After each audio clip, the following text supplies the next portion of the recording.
Timnas U23 Indonesia bertekad tampil dengan kekuatan penuh di Piala Asia U23 2024 Qatar. Maka dari itu PSSI tengah berusaha untuk melobi klub bersangkutan untuk bisa melepas pemainnya bergabung ke Timnas U23 Indonesia. Sementara itu, Nova Arianto ungkap kabar terbaru soal pemanggilan pemain Timnas U23 Indonesia di Piala Asia U23 2024. Saya masih belum dapat kabar, ucap asisten pelatih Timnas U23 Indonesia Nova Arianto. Karena yang komunikasi adalah PSSI.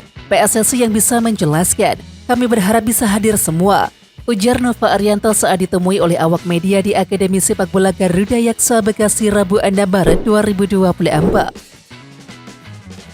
Pelatih Timnas Indonesia Sintayong kini tengah berada di Eropa. Lewat akun Instagram pribadinya, Sintayong men-share momen tengah mengunjungi para pemain Timnas Indonesia yang berkarir di luar negeri. Sementara itu, Nova Arianto berbicara kegiatan Sintayong di Eropa.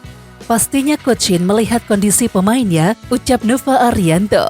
Seperti kami lihat dari update statusnya, Coach Shin ketemu sama semua pemain yang ada di luar dan melihat situasi-situasi pemain baru yang mungkin bisa membantu Timnas Indonesia, sambung Nova Arianto.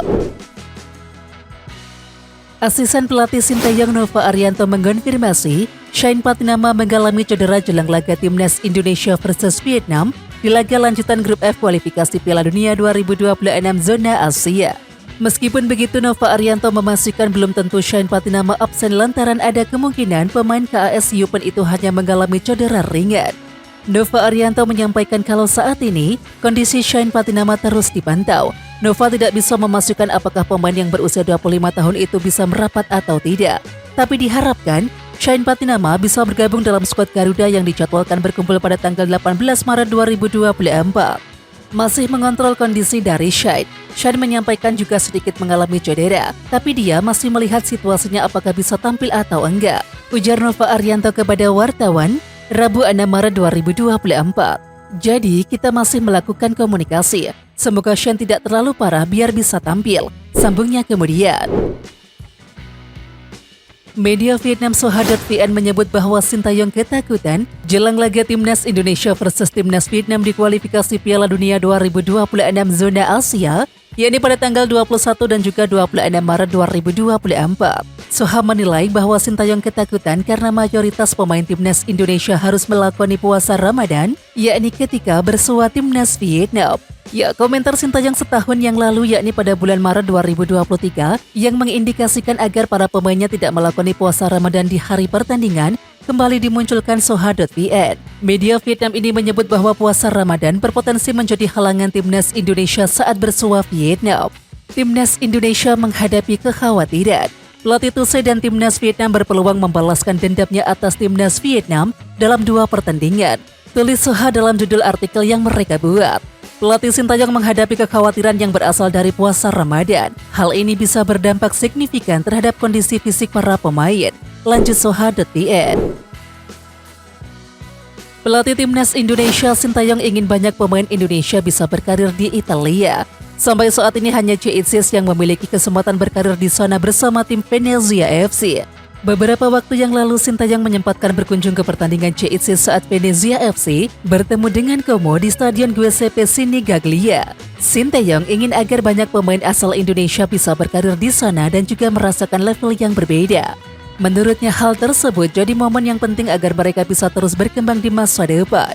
Sebagai pelatih tim nasional Indonesia, saya sangat senang juga bisa melihat lebih banyak pemain Indonesia yang bermain di liga dengan level seperti ini di masa depan, kata Sintayong, sumber dari Facebook Como 1907.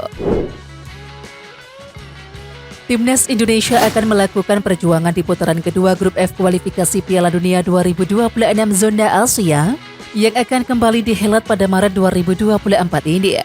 Rencananya duel Timnas Indonesia versus Vietnam berlangsung di Stadion Utama Gelora Bung Karno atau SUGBK Senayan, Jakarta Pusat, Kamis 21 Maret 2024. Maka dari itu SUGBK harus diberikan perhatian yang serius saat menyiapkan laga ini. SUGBK yang merupakan stadion terbesar dan juga kebanggaan bangsa Indonesia, jangan sampai nanti saat menjamu Vietnam kualitas rumput stadion tidak baik. Kualitas rumput sebagai field of play sangat penting dalam pertandingan sepak bola, ucap Kusnaini dalam keterangannya. Apalagi pertandingan berstandar internasional dalam agenda FIFA Matchday memang menuntut standar tinggi soal kualitas lapangan. Sambung Kusnaini. Bagi Kusnaini atau Bungkus, tidak masalah apabila SUGBK dijadikan pelaksanaan acara di luar pertandingan sepak bola. Asalkan kualitas SUGBK bisa tetap terjaga saat suatu pertandingan digulirkan. Harga tiket dan juga tata cara pembelian tiket laga Timnas Indonesia versus Vietnam, yakni pada kualifikasi Piala Dunia 2026 zona Asia telah dirilis oleh PSSI. Tiket pertandingan Indonesia versus Vietnam di Stadion GBK Jakarta dibagi menjadi 4 kategori, yaitu Upper Grandstand, Garuda North, South Stand, dan Garuda West and East Stand, kemudian Premium West and East. Harga tiket termurah di laga kali ini dibanderol sebesar Rp100.000 untuk kategori Upper Grandstand. Sedangkan tiket termahal ada di harga Rp700.000 untuk kategori Premium West and East. Sedangkan kategori Garuda West and East Stand dijual Rp400.000. Sementara kategori North and East Stand dijual dengan harga Rp200.000. Saat ini pembelian tiket Indonesia versus Vietnam sudah dibuka khusus nasabah BRI. Dan presale eksklusif tersebut berlaku mulai Senin 4 Maret kemarin sampai Rabu 6 Maret hari ini. Lalu untuk pembelian tiket Timnas Indonesia versus Vietnam bisa dilakukan di kitagaruda.id dan juga di id.bookmyshow.com. Sintayong baru-baru ini diwawancarai salah satu kanal YouTube di Korea Selatan. Sintayong ditanya siapa saja pelatih yang menjadi referensinya dalam mengembangkan permainan tim asuhannya, dalam hal ini adalah Timnas Indonesia. Secara tegas, Sintayong mengatakan Roberto De Zerbi dari Brighton and Hove Albion, Josep Guardiola dari Manchester City, dan juga Xabi Alonso dari Bayer Leverkusen sebagai referensi utamanya saat ini.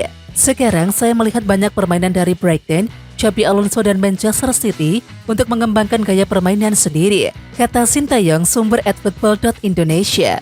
Memang tak heran 3 nama tersebut menjadi referensi Sintayong, sebab mereka merupakan pelatih jempolan yang menjadi buruan klub top Eropa saat ini.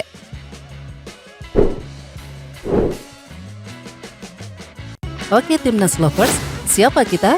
Kita Indonesia. Ayo kita dukung terus sepak bola tanah air Indonesia. Jangan lupa dukung terus Garuda Raya Channel dengan subscribe, like, dan komen karena saran dan kritik kalian sangat bermanfaat untuk perkembangan channel ini. Tungguin video selanjutnya dari Garuda Raya Channel. Salam olahraga.